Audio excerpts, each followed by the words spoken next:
오늘 본문 말씀 가지고 족보를 이어가라 하는 제목으로 함께 은혜를 나누겠습니다. 한번 따라서 해보실까요? 족보를 이어가라. 네, 창세기 말씀인데요. 창세기 몇 가지 이제 간단한 퀴즈로 시작을 하려고 합니다. 창세기는 누가 기록한 거예요? 우리 어린 친구들한테, 우리 다음 세대들한테 먼저 기회를 줄 건데요.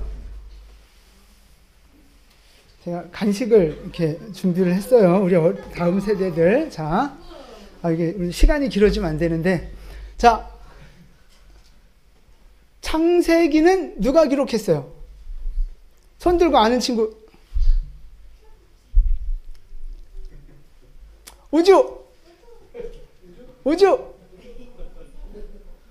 우주 모세 정답.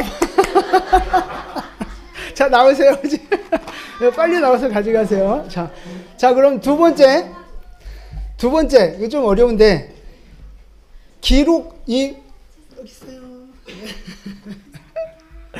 자, 이 창세기를 기록한 장소는 어느 곳일까요? 자, 이거 객관식으로 드립니다. 1번 백두산, 2번 계양산, 3번 신해산. 빨리 손 들어. 야, 맞추라고 이거 지금. 오지성? 3번 신해산 정답. 나오세요. 빨리 나오세요. 자, 그러면 이 창세기는 성경 66권 중에서 제일 몇 번째 있는 책인가요?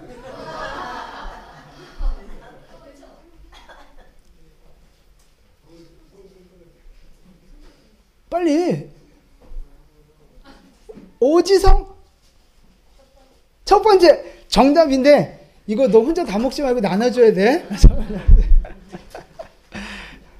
자, 창세기는 전부 몇 장으로 구성되어 있을까요? 민후지. 민후. 50장. 오, 정답. 이야, 나오세요. 빨리 나오세요. 빨리. 자, 그러면 50장으로 되어 있는데 절수는 몇 절일까요?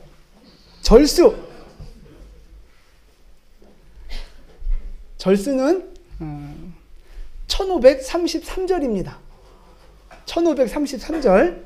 자, 그럼 더 중요한 거. 이 창세기 전체는 몇 글자로 되어 있을까요? 몇 글자? 찍으세요. 근데 의외로 쉽습니다. 몇 글자예요?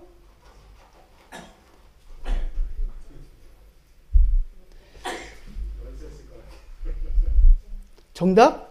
3글자. 창세기. 맞추셨어요. 나오세요. 네, 못 들었어. 창세기는 3글자예요. 자. 자. 윤건생 그 드시지 마시고 딴 사람 주세요. 네. 다 나왔네, 내용. 네, 창세기의 내용은 크게 중요한 것이 창조와 타락 이야기, 그리고 족장들의 이야기로 이렇게 이루어져 있어요. 자, 이제 여기까지만 하시고, 창세기는요, 66권 중에서 가장 중요한 책 중에 하나예요. 물론 안 중요한 책이 없지만 정말 중요한 책 중에 하나가 이 창세기입니다. 왜 그런 줄 아세요? 창세기는 이 모든 세상의 만물의 시작을 가르쳐 주고 있거든요.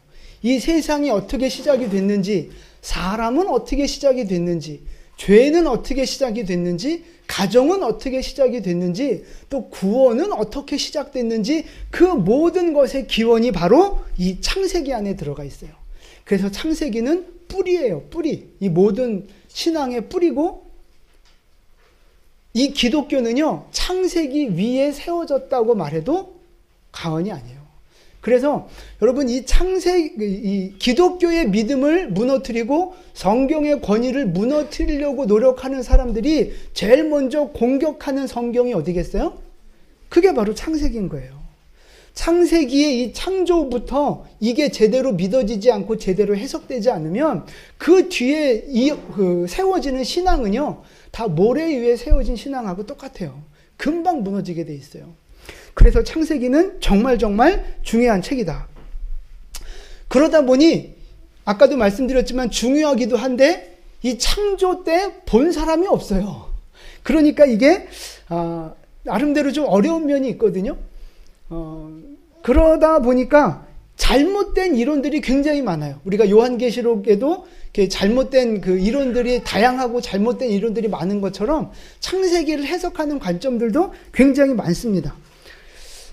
그래서 뭐 제가 말씀드린 게 또 다 뭐 정확하다, 다 맞다, 딴 얘기는 틀리다 이렇게 말할 수는 없지만 하여튼 최대한 성경적인 바른 그 관점을 가지고 창세기를 좀 풀어나가려고 하고요. 어쨌든 이 창세기를 통해서 우리의 신앙이 정말 성경적인 신앙, 정말 건강한 신앙으로 다시 한번 도약할 수 있는 그런 복된 시간이 되어지기를 축복합니다. 또 그렇게 되어질 줄로 믿습니다. 자, 이 창세기 먼저 우리가 숲을 보고 그 다음에 나무를 봐야 되는 거잖아요. 그게 순서잖아요. 숲을 보고 나무를. 그래서 창세기의 전체적인 구조를 먼저 여러분에게 설명을 드릴 텐데 한번 따라서 해보세요. 구조는 메시지다. 구조는 메시지다.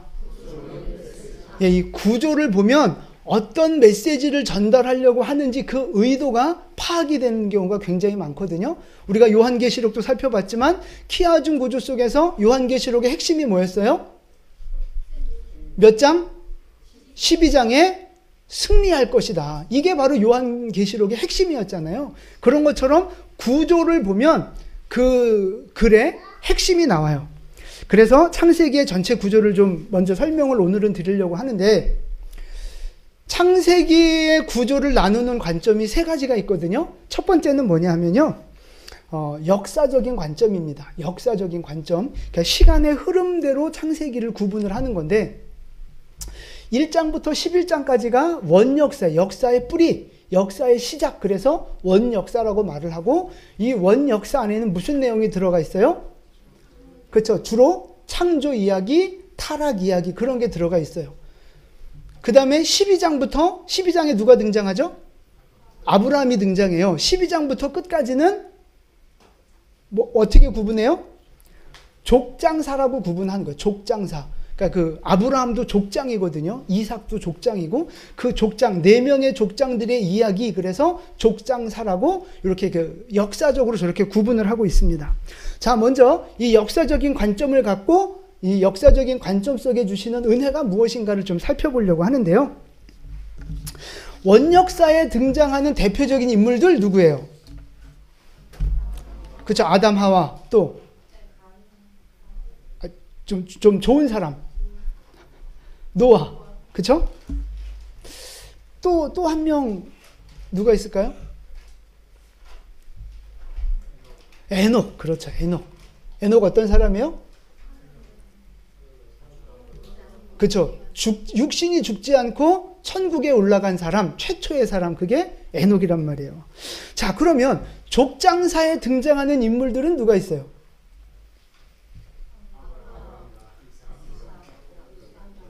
네. 이거 안 써놔도 원래 다 아시는 거죠? 네, 네. 할렐루야.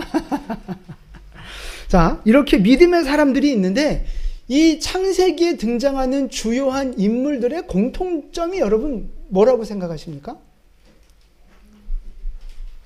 이 사람들은 다 믿음의 사람이고요. 말씀에 순종하는 사람이고요. 하나님 앞에 예배하는 사람들이었다는 거예요.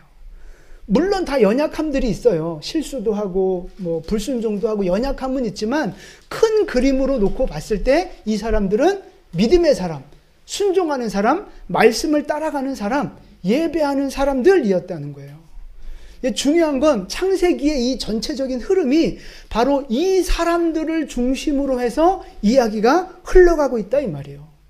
다른 사람들도 많이 나와요. 수많은 사람들이 창세기에 나오지만 성경의 관심은 그들에게 있지 않아요.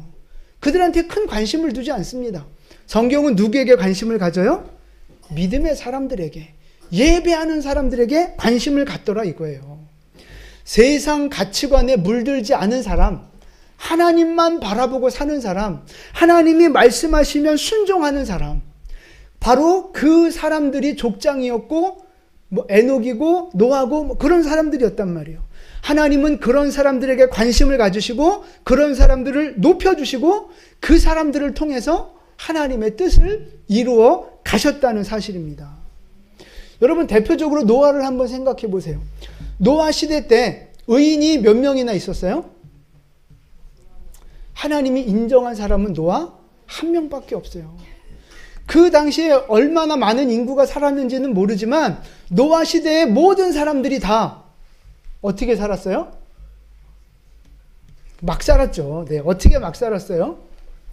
막 장가가고 막 시집가고 막 먹고 막 마시고 막 자기 욕심대로 살고 정말 막 살았네요. 그렇게 살았어요. 육신을 위해서, 이 땅의 쾌락을 위해서, 자기 욕심을 위해서 살았다고요. 하나님께 관심 없고요. 영적인 것에 관심 없고요. 오직 지금의 내 육체가 잘 먹고 잘 살고 기쁜 거, 거기에만 관심 있게 살았다 이 말이에요. 모든 사람들이 다 그렇게 살았다 이 말이에요. 그런데 노아는 영적으로 어두운 그곳에서 유일하게 하나님을 바라보고 말씀을 지키고 거룩함을 지키면서 예배자로 살았던 사람. 그러니까 하나님이 그 노아에게 주목하실 수밖에 없었던 거죠. 노아를 축복하시고 높이실 수밖에 없었던 거예요. 이제 그 다음 족장, 첫 번째 족장이 누구죠? 아브라함입니다. 아브라함이 살던 도시는 어디예요? 우르라는, 갈대아 우르라는 도시였는데 그 도시는 뭐가 가득했어요? 우상이 가득했던 도시예요. 우상이 가득했던 도시. 그러니까 우상으로 밥 벌어 먹고 살던 사람. 그것도 아주 부자로 살았거든요. 아브라함은요. 그러니까 우상업이 잘 됐다 안 됐다? 잘 됐다는 거예요. 그런데 육신적으로 잘 먹고 잘 살고 있던 그 곳에서 노후도 보장됐고 평생 걱정할 것 없는 그 인생이 보장되어진 그곳에서 하나님의 말씀 한마디 때문에 아브라함은 자기의 그 모든 것을 내버려두고 어디로 갈지도 갈 바를 알지 못하는 땅을 향해 출발했다 이 말입니다. 하나님이 말씀하시니까 자기의 것을 내려놓고 순종했던 믿음의 모습을 보여주었던 사람이 바로 아브라함이었어요. 이런 노아 같은 사람, 모두 다 어둠 가운데 있지만 혼자 빛을 발하는 사람, 자기의 육신의 안주를 위해서 얼마든지 하나님의 말씀을 거절할 수 있었지만 하나님의 말씀, 오히려 하나님의 말씀을 붙잡고 모든 것을 내려놓을 수 있었던 이런 아브라함과 같은 믿음의 사람, 이런 사람들을 통해서 하나님은 하나님의 뜻을 이루어 가신다고요. 하나님의 역사를 이루어 가신다고요. 그리고 그 역사에 동참하는 쓰임받는 그 사람들에게 하늘의 복을 내려주셨다는 사실입니다. 이 하나님이 일하시는 영적인 원리는 오늘 이 시대에도 그대로 적용되고 있어요. 여러분, 하나님은 지금도 하나님의 일을 이루어 가셔야 돼요. 이루어 가고 계십니다. 근데 누구를 통해서 그 일을 이루어 가시는 거예요? 그렇죠. 사람을 통해 역사하시는데 순종하는 사람, 예배하는 사람, 기도하는 사람, 하나님의 말씀이면 모든 것을 내려놓을 수 있는 그런 사람, 그러한 사람을 하나님이 찾으시고 그러한 사람을 높이시고 그러한 사람에게 복을 주셔서 하나님의 역사를 이루어가는 하나님의 도구로 사용하신다는 하신다는 사실입니다. 그 사람을 통해서 하나님의 뜻이 이루어져 가는 거예요. 여러분, 간절히 바라기는 저와 여러분이 바로 그 사람 되기를 축복합니다. 믿음의 사람. 이 지금 세상이 어둡고 혼탁하고 미혹하는 것들이 많지만, 육신적이고 쾌락적이고 정욕적인 것들이 많지만, 그럼에도 불구하고 거룩한 믿음을 지키는 사람, 하나님을 예배할 수 있는 사람, 하나님이 말씀하시면 그냥 순종할 수 있는 그런 사람, 바로 저와 여러분이 그런 사람 되어지기를 축복합니다. 그래서 여러분이, 그러니까 하나님이 여러분에게 복을 주시고 하나님이 여러분을 쓰시는 그런 복된 인생 되어주시기를 예수님의 이름으로 축원을 드립니다. 여러분, 하나님이 여러분을 기대하고 계십니다. 그거 아세요? 여러분 한 분 한 분을 기대하고 계세요. 나이하고 상관없어요. 학벌하고 상관없어요. 재정하고 상관없습니다. 하나님은 하나님의 백성된 모든 분들 한 분 한 분을 향해 관심을 갖고 계시고 기대하고 계신다는 거예요. 집사님, 하나님이 집사님을 향해 기대감을 갖고 계신다는 사실을 믿으시기 바랍니다. 예진이도 하나님이 기대하고 계세요. 우리 쌍둥이도 하나님이 기대하고 계세요. 우리 모든 사람들을 하나님이 기대하고 계세요. 왜 제가 이걸 강조하는 줄 아세요? 그 기대감을 저버리지 않으셨으면 좋겠어요. 하나님이 여러분을 십자가의 사랑으로, 희생으로 구원하시고 여러분을 향해 기대하는 게 있단 말이에요. 내 일에 동참하는 자가 됐으면 좋겠다. 예배자가 됐으면 좋겠다. 순종하는 자가 됐으면 좋겠다. 거룩한 자로 사는 자가 됐으면 좋겠다. 나의 이 구원의 역사에 너도 동참했으면 좋겠다. 그게 바로 하나님의 기대하심이에요. 여러분, 그 기대하심을 저버리지 마시고 노아처럼, 아브라함처럼 거룩하게 순종하고 예배자로 살아가는 여러분 되시기를 축복합니다. 그래서 하나님이 나를 통해 하나님의 뜻을 이루어가고 나의 가정을 통해 하나님의 뜻을 이루어가는 그렇게 쓰임받는 복된 가정 되어지시기를 예수님의 이름으로 축원을 드립니다. 아멘. 자, 이제 두 번째 그 창세기의 구조를 말씀을 드리면 따라서 해보세요. 족보, 톨레도트. 이 족보라는 말을 그 원어로 말하면 톨레도트라고 말하는 건데 왜 이 굳이 어려운 말을 하느냐? 좀 있어 보이려고. 네, 좀 뭔가 이렇게 어려운 말씀 뭔가 좀 있어 보이지 않아요? 네, 네. 그래서 여러분 어디 가서 한번 톨레도트 한번 해보세요. 그러면 굉장히 유식하게 볼 거예요.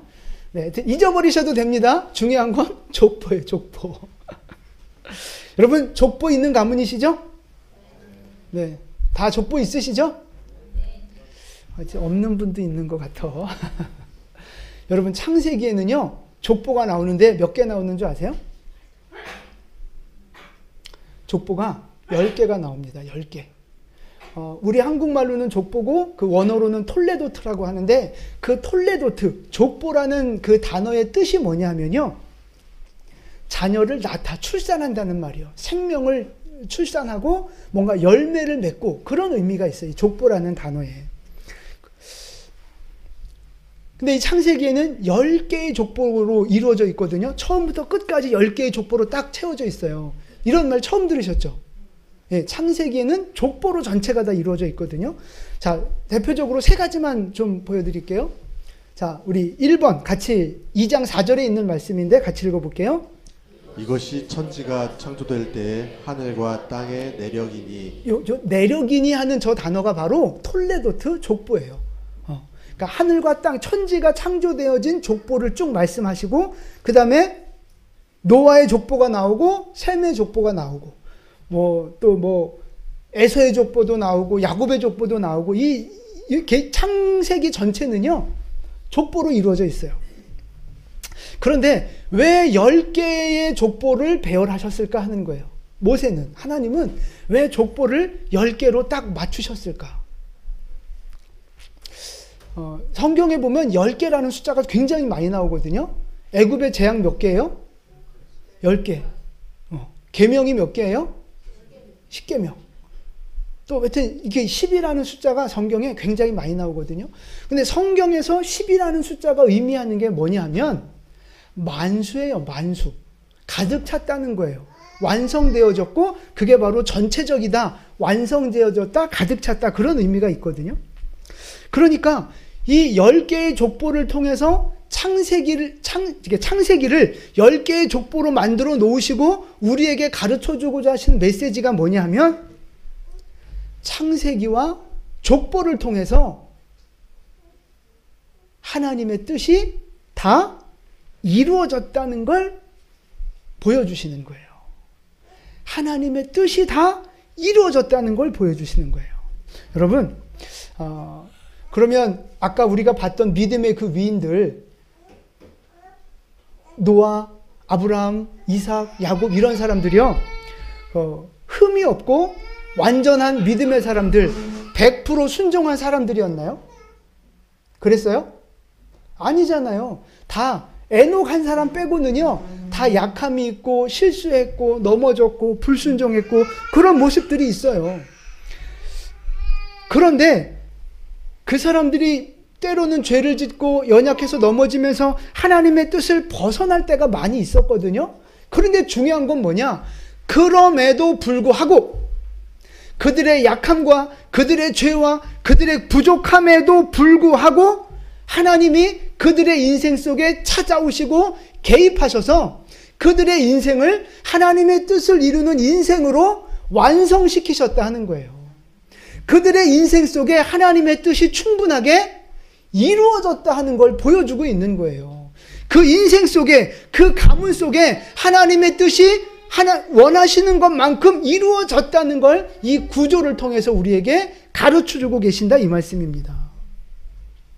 그러면 사람들이 연약하고 부족하고 죄를 져서 하나님의 뜻에서 벗어날 때 하나님은 어떻게 그들을 다스리시고 어떻게 그 연약한 자들을 통해서 하나님의 뜻을 이루어 가시는 일들을 하셨을까요? 어떻게? 어떤 방법으로? 그게 바로 말씀이에요. 말씀. 자, 시편 107편 20절 말씀 같이 읽겠습니다. 그가 그의 말씀을 보내어 그들을 고치시고 위험한 지경에서 건지시는도다. 아멘. 하나님이 뭐를 보내세요? 말씀을 보내신다고요. 말씀. 말씀을 보내서 그들을 치료하시고 말씀을 통해서 그들을 건져내시고 말씀을 보내셔서 그들을 깨닫게 하시고 말씀을 보내셔서 그들의 걸음걸음을 인도하셨다 이 말입니다. 그러니까 이 족장들을 비롯한 이 믿음의 사람들은요, 인생을 살다가 형통할 때도 하나님의 말씀대로 순종해서 형통한 거지만 벗어나고 죄를 짓고 연약할 때도 하나님은 무엇으로 찾아오세요? 말씀으로 찾아오셔서 그들을 깨닫게 하시고 그들을 돌이키게 만드시고 그들에게 하나님의 뜻을 보이시면서 다시 하나님의 뜻 가운데로 돌아올 수 있도록 이끄셨다 이 말입니다. 그게 바로 하나님이 일하시는 방법이에요. 우리 연약한 우리 안에 역사하셔서 하나님의 뜻을 완성시키는 하나님의 방법, 그게 바로 말씀이라 이 말입니다. 말씀. 성경을 통해서 또 옆에 있는 믿음의 식구들을 통해서 우리에게 말씀을 주셔서 하나님은 우리의 인생을 다스려가고 계시고 이끌어가고 계시고 우리의 삶 속에 하나님의 뜻이 이루어지도록 역사하신다는 사실을 믿으시기를 바랍니다. 그래서 여러분, 중요한 게 그거예요. 하나님이 말씀으로 간섭하시는 거잖아요. 우리의 삶 가운데 이렇게 뚫고 들어오시는 거예요. 말씀으로. 그래서 하나님의 그 뚫고 들어오는 말씀을 내가 받아들이고 그 말씀에 순종하면 나는 어떤 인생이 되는 거예요? 복된 인생이 되는 거고요. 하나님의 뜻을 이루어드리는 사명자가 되고 대행자로 살아가는 거예요. 근데 반대로 하나님의 말씀이 나를 뚫고 들어오는데 내가 자꾸 이걸 거부해. 내가 이걸 거절하고 내가 자꾸 말씀을 피해요. 말씀을 멀리해요. 그럼 그 인생은 어떻게 되는 거예요? 하나님의 뜻에서 멀어지는 인생이 되는 거예요. 하나님의 뜻을 외면하는 자, 하나님의 축복의 울타리를 벗어나는 자가 된다 이 말입니다. 그래서 여러분, 하나님의 말씀으로 우리의 인생을 경영하고 하나님의 말씀대로 순종해서 우리의 인생들을 결정해 나갈 때 우리 안에 하나님의 뜻이 이루어지는 복을 누리는 줄 믿으시기를 바랍니다. 여러분, 하나님의 말씀을 잘 받아들이세요. 지금 제가 전하고 있는 이 선포하는 이 말씀도 하나님의 말씀이잖아요. 설교를 통해서, 성경을 통해서, 주변에 있는 믿음의 지체를 통해서 여러분, 하나님의 말씀이 여러분을 뚫고 들어올 수 있도록 말씀을 잘 듣고 그 말씀에 순종하는 여러분 되시기를 축복합니다. 여러분, 말씀을요, 잔소리로 들으시면 안 돼요. 그런 사람들이 있어요. 말씀을 잔소리로 들어. 근데 여러분, 잔소리가 좋은 거예요? 안 좋은 거예요? 잔소리가 맞는 얘기예요? 틀린 얘기예요? 맞는 얘기라니까요. 좋은 얘기예요. 근데 왜 잔소리로 들려요? 보세요. 틀린 얘기라서 듣기 싫은 게 아니에요. 왜 듣기 싫어요? 내가 그렇게 하기 싫으니까 그게 듣기 싫은 거예요. 공부해라, 공부해라, 공부해라. 아우, 잔소리 좀 그만해. 왜 그러겠어요? 공부하기 싫으니까 그런 거예요. 잔소리로 듣는다는 얘기는 그렇게 하기 싫다 이 말이에요. 하나님의 말씀을, 믿음의 권면을 왜 자꾸 잔소리로 들어요? 그렇게 살기 싫다 이 말이에요. 내 안에 그걸 하나님의 그 거룩한 것을 거절하고자 하는 악한 본성이 있어서 자꾸 하나님의 말씀을 잔소리로 들으려고 하는 거예요. 여러분, 간절히 바라기는 하나님, 이 말씀이, 잔소리가 하나님의 음성으로 들려지게 되기를 축복합니다. 말씀이, 설교가, 믿음의 권면이 하나님의 음성으로 들려지게 되기를 예수님의 이름으로 축원합니다. 들려질 때 그 말씀에 순종하시고 그 말씀을 받아들이세요. 그러면 여러분, 하나님이 높이시는 자, 하나님이 복 주시는 자가 될 줄로 믿습니다. 이 족보가 중요한데요. 족보 속에서 우리가 발견할 수 있는 두 번째 축복이 있는데, 메시지가 있는데, 그게 뭐냐면, 따라서 해보세요. 믿음의 족보를 이어가라. 이게 오늘 설교의 주제예요. 믿음의 족보를 이어가라. 자, 이 10개의 족보는요, 크게 두 종류의 족보로 이렇게 구분을 할 수 있거든요. 첫 번째 나오는 족보는 믿음의 족보예요. 믿음의 족보. 아담으로부터 시작해서 쭉쭉쭉쭉 그 자손들이 믿음의 길을 걸어가는 족보. 그 다음에 두 번째 족보는요, 육신의 족보예요. 누구로부터 시작해요? 가인, 아벨을 죽인 그 가인으로부터 족보가 시작이 되는데, 중간에 족보가 끊겨요. 어떻게 되는지 몰라요. 근데 가인의 계보를 따라가는 사람들이 또 등장을 합니다. 노아의 아들 중에 함, 또 그 이삭의 아들 중에 야곱의 형. 그럴 줄 알았어 내가. 이 순서 보죠. 이렇게 함의 아들 가나안도 이제 그 족보를 이어가지만, 제가 여러분 정신 차리시라고 제가 순서를 바꾼 거예요. 네. 에서, 야곱의 형 에서, 그 사람도 역시 이 육신의 족보를 이어가는 사람들이라고요. 그러니까 이 믿음의 족보와 육신의 족보는 같이 갑니까? 충돌합니까? 충돌하는 거예요.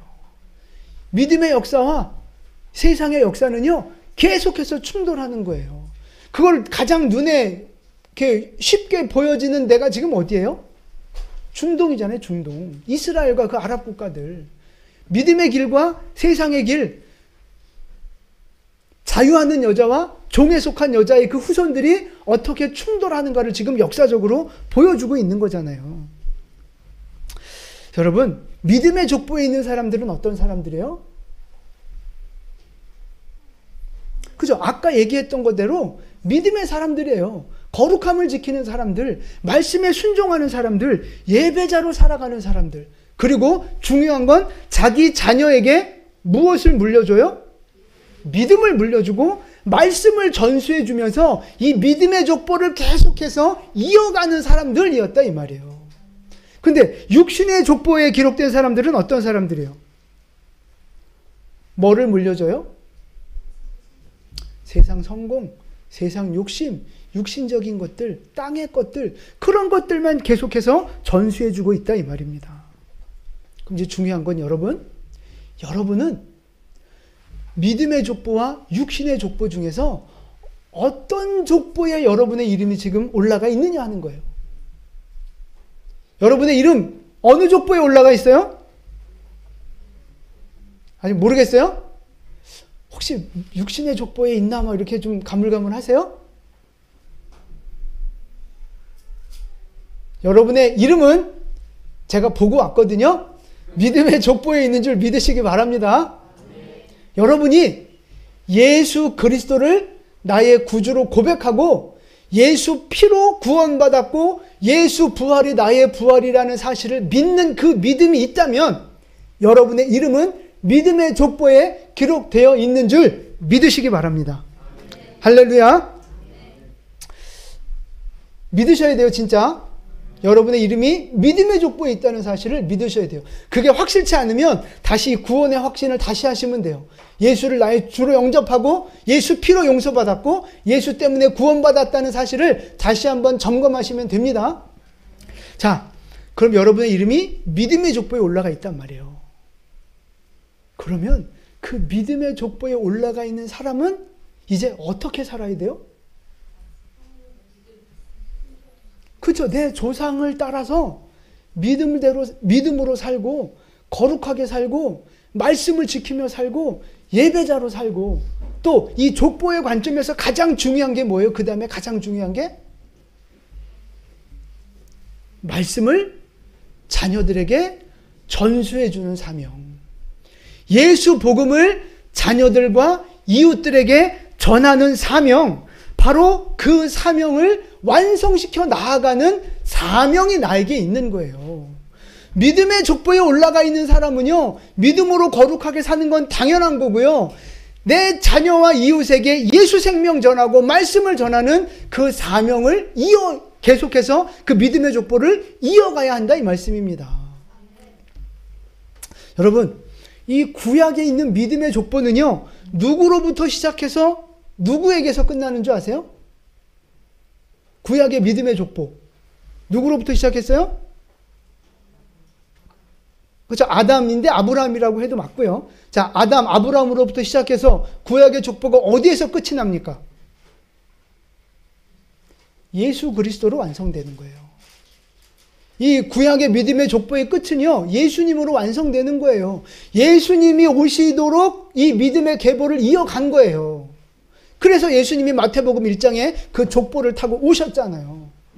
자, 그러면 이제 중요한 건 이 신약 시대는요. 신약에 있는 이 믿음의 족보는요. 누구로부터 시작해요? 그렇죠? 우리의 시작은 예수님으로부터 시작되는 거예요. 그래서 이 족보를 언제까지 이어가야 되는 거예요? 그렇죠? 예수님이 다시 오실 때까지. 구약의 족보가 예수님의 초림을 위한 믿음의 계보를 이어가는 족보였다면 우리 신약에서 우리가 다시 이어가야 할 족보는요, 예수님의 재림을 기다리며 그날까지 믿음의 계보를 이어가야 한다 이 말씀입니다. 구약시대의 계보를 이어갔던 사람들이 그 족장들과 믿음의 사람들이었다면 이 신약시대에 믿음의 계보를 이어가야 할 사람들은 누구예요? 그쵸? 바로 교회예요. 우리라고요. 우리 성도들, 바로 저와 여러분이에요. 예수님 다시 오시는 그날까지 우리가 이 신약시대에 믿음의 계보를 이어가야 할 줄로 믿습니다. 할렐루야. 여러분, 옛날 어른들은요, 대를 잇는 것을 가장 중요한 사명 중에 하나로 여겼어요. 그죠? 그래서 만약에 아들 못 낳으면 어떻게 했어요? 쫓아냈어요. 바꿨어요. 며느리를, 남편을 바꿨다니까, 아들 못 낳으면. 그냥 아들 둘이나 낳으셨으니까 업고 다니셔야 돼요. 아들 못 낳으면, 대를 잇지 못하면 그걸 수치로 여겼어요. 심지어 그것 때문에 죽는 사람도 있고요. 첩을 두는 이유도 바로 그런 거예요. 대를 이어가려고요. 아주 중요한. 그러니까 여러분, 왜 그렇게 대를 이으려고 안간힘을 썼는 줄 아세요? 얘들아, 왠 줄 아니? 왜 그렇게 대를 이어가려고 했을까요? 뭐 여러 가지 이유가 있겠지만 그게 가장 기본적인 본능입니다. 우리 생명체에 주신 기본적인 본능이 바로 대를 잇는 거예요. 그럼 이걸 우리 영적으로 적용해 보세요, 여러분. 우리가 예수 생명 갖고 있잖아요. 예수 생명 가진 자의 가장 기본적인 본능이 뭐여야 돼요? 말씀을 이어가는 거. 예수 생명을 흘려보내는 거. 그게 영적 생명을 가진 우리들의 기본적인 영적 본능이어야 한다고요. 근데 우리의 영적 본능은 주로 어느 쪽으로 작용해요? 축복, 형통, 세상 성공, 나의 영광, 막 이런 쪽으로. 그런 것도 다 본능의 한 부분이거든요. 근데 우리는 자꾸만 그런 쪽으로만 우리의 본능이 작동해요. 진짜 작동해야 할 본능, 가장 중요한 본능은 뭐라고요? 대를 잇는 거예요. 대를 잇는 거. 믿음의 계보를 이어가는 거. 그게 우리의 영적인 본능이어야 하는 거예요. 여러분, 예수 생명 가진 여러분, 영적인 계보를 이어가고 계십니까? 믿음의 족보를 이어가고 계십니까? 여러분 지금 가정의 달인데 여러분의 자녀들에게 말씀을 가르치고 계신가요? 여러분의 자녀들에게 예배를 가르치고 계신가요? 예수 생명을 여러분 자녀들에게 가르치고 계신가요? 그건 교회가 할 일이 아니고요. 가정에서 부모가 해야 될 일이에요.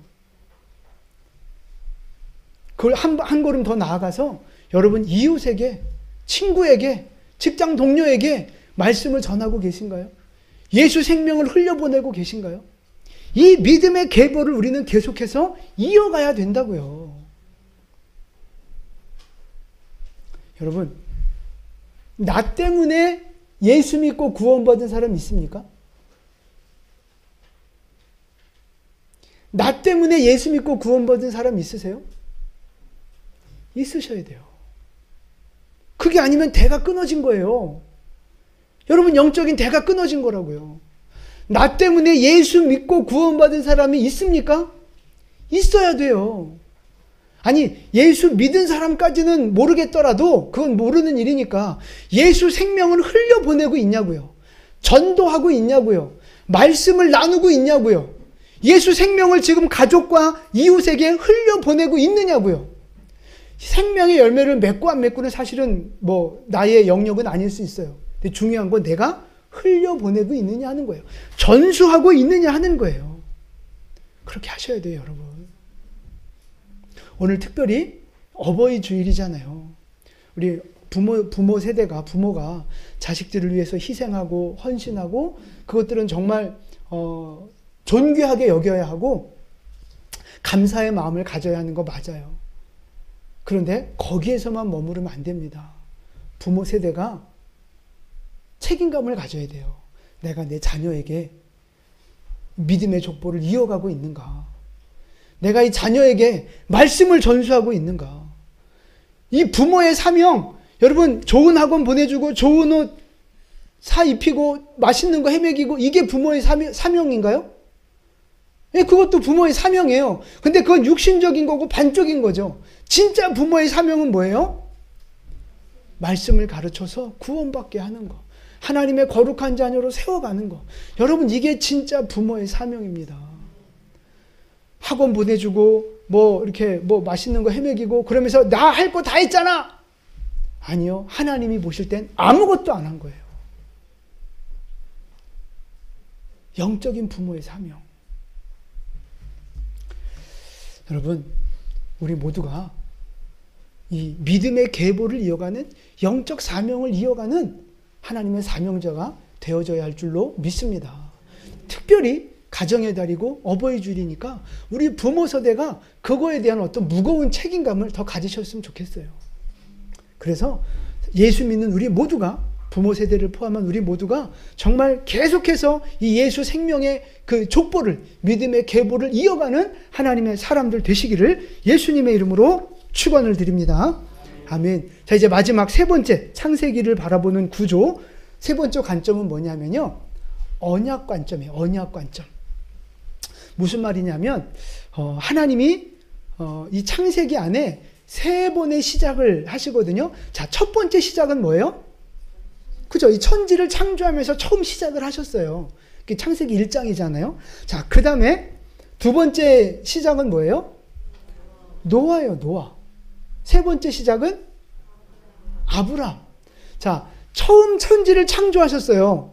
그리고 하나님이 약속을 주셨어요. 복을 주셨어요. 그 복의 내용이 뭔가? 창세기 1장 28절 같이 봉독하겠습니다. 하나님이 그들에게 복을 주시며 하나님이 그들에게 이르시되 생육하고 번성하며 땅에 충만하라. 땅을 정복하라. 바다의 물고기와 하늘의 새와 땅에 움직이는 모든 생물을 다스리라 하시니라. 아멘. 하나님이 창조를 시작해 놓으시고 아담과 하와에게는 복을 주셨거든요. 복을 주셨어요. 약속을 주셨다고요. 잘 먹고 잘 살아라. 행복해라. 복을 주셨어요. 그런데 이 복이 끝까지 유지가 안 돼요. 언제 깨져요? 왜 깨져요? 그쵸? 선악과를 따먹고 불순종하는 죄를 지으면서 그 축복이 깨졌어요. 근데 그 악이 점점 더 번성해서 결국은 온 세상에 다 퍼졌죠. 그래서 하나님이 야, 내가 이 땅에 인간을 괜히 만들었구나. 후회하실 만큼 세상 사람들이 악하고 악했다 이 말이에요. 그래서 하나님이 빼어든 칼이 뭐예요? 노아의 홍수. 노아의 홍수로 세상을 심판하시고 노아와 그 가족들을 건져내신 다음에 노아에게 두 번째 약속을 주신다 이 말이에요. 자, 창세기 9장 1절입니다. 하나님이 노아와 그 아들들에게 복을 주시며 그들에게 이르시되 생육하고 번성하여 땅에 충만하라. 아멘. 하나님이 창세기 1장에서 주셨던 축복을 다시 한번 노아에게 주시는 거예요. 두 번째 약속. 그런데 이 노아 이후에 태어난 그 자손들이 이 축복의 약속을 지키고 누려요? 아니에요. 또 언제 이게 무너집니까? 바벨탑 사건 때. 바벨탑 사건 때 이 축복이 또 깨어진단 말이에요. 그래서 하나님이 이제 포기하셨어요? 아니에요. 그 다음에 누구를 부르셔서? 아브라함을 부르셔서 다시 한번 새롭게 시작하시는 약속의 말씀을 주세요. 자, 창세기 12장 2절 말씀. 내가 너로 큰 민족을 이루고 내가 복을 주어 내 이름을 창대하게 하리니 너는 복이 될지라. 아멘. 아멘. 그래서 창세기 1장에서 축복을 시작하셨던 이야기, 이게 깨어지고 노아 때 다시 시작하셨던 이야기, 이게 깨지고 다시 아브라함부터 축복의 언약이 시작되어지는 이야기로 이 전체 창세기 이야기가 이루어져 있다 이 말입니다. 자, 그래서 이 세 번째 언약의 구조를 통해서 우리가 깨달아야 할 하나님의 메시지가 뭐냐 하면요. 세상을 창조하신 이 하나님은 항상 우리에게 무엇을 주시는 분이에요? 무엇을 주세요? 약속을 주세요. 축복을 주세요. 우리에게 항상 새 일을 행하시는 분이라 이 말입니다. 아담과 하와가 선악과를 따먹고 무너졌어도 다시 새 일을 시작하시고, 노아 때 사람들이 다 심판을 받고 또 바벨탑 사건이 있고 그랬어도 하나님은 또다시 약속을 주시고 또다시 새 일을 행하시면서 노아 이후의 축복, 아브라함 이후의 축복을 계속해서 새 일을 행하시고 이어나가시는 일들을 지금 행하고 계신다 이 말입니다. 여러분, 하나님은요 범죄를 싫어하세요. 불순종 싫어하십니다. 하나님은 죄를 뭐만큼 싫어하세요? 죽을 만큼 싫어하세요. 왜? 죽어야만 죄의 문제가 해결되니까 하나님은 죄의 문제를 죽을 만큼 싫어하세요. 그러나 우리가 죄를 지었다고 해서 사람을 버리지 않으신다 이 말입니다. 죄를 지었다고 해서 사람을 미워하시지 않는다 이 말이에요. 그럼 어떻게 하세요? 그 죄덩어리 인간을 어떻게 하세요? 심판하시고 다시 씻으시고 다시 그들을 새롭게 하시고 다시 축복을 주시며 약속을 주시는 이 끊임없는 새 일을 행하시는 일들을 하나님이 이루어가고 계신다 이 말입니다. 그래서 지금 우리 인류의 역사가 이렇게 이어져 오고 있는 거예요. 그래서 오늘도 마찬가지. 여러분, 우리가 오늘 범죄하고 우리가 오늘 연약함 때문에 실패하고 하나님 앞에 불순종하고 그런 우리도 사실 죄덩어리잖아요. 노아 시대의 사람들만큼 우리도 죄덩어리잖아요. 우리도 하나님 앞에 부족하고 부끄러운 모습들이 많잖아요. 그러나 그렇다고 해서 하나님이 우리를 버리시지 않으신다 이 말입니다. 버리실 것 같았으면 진작에 버리셨죠. 근데 하나님은 범죄한 우리들을 어떻게 하세요? 심판하시고 벌도 주세요. 근데 그 벌을 주시는 목적은 뭐예요? 우리를 회개시키려고, 깨끗하게 만드시려고. 그래서 다시 우리를 세우셔서 하나님의 뜻을 이루어가는 사명자로 우리를 다시 한번 보내시려고 하나님은 끊임없이 우리 안에 약속의 말씀을 주시고 축복을 계획하시고 사명을 허락해 주시는 줄 믿습니다. 여러분, 지금 여러분 안에 혹시 고난이 있고 어려움이 있으십니까? 믿음 생활에 뭔가 나는 실패한 것 같고, 아니면 그 세상의 삶에 어떤 나는 좀 이렇게 실패한 것 같고, 그런 인생의 어떤 루저 같은 느낌으로 인생을 지금 살아가고 계시지는 않습니까? 내 인생의 고통과 아픔이 이건 하나님 앞에 내가 벌 받는 거야, 심판받는 거야, 저주받은 거야, 어떤 이런 느낌이 들 만큼 인생의 고통과 어려움을 지금 지나고 계시지는 않습니까? 우리가 그렇게 부족하고 연약하고 어렵다 할지라도 하나님은 결코 여러분을 버리지 않으십니다. 하나님은 결코 여러분을 미워하지도 않으십니다. 제가 단언컨대 하나님은 오늘 여러분의 인생 속에 새 일을 행하실 것입니다. 하나님은 여러분의 인생 속에 새 일을 행하실 것입니다. 그리고 새로운 약속을 주시고 새로운 축복을 주시고 새로운 기회를 우리에게 열어주실 줄 믿으시기를 바랍니다. 지금 우리가 겪고 있는 고난과 인생의 어둠 그 너머에 하나님이 준비하신 축복이 있어요. 하나님이 계획하시는 새 일들이 있습니다. 우리가 그거를 믿음의 눈으로 바라보고 받아 누리는 자가 돼야 되는 거예요.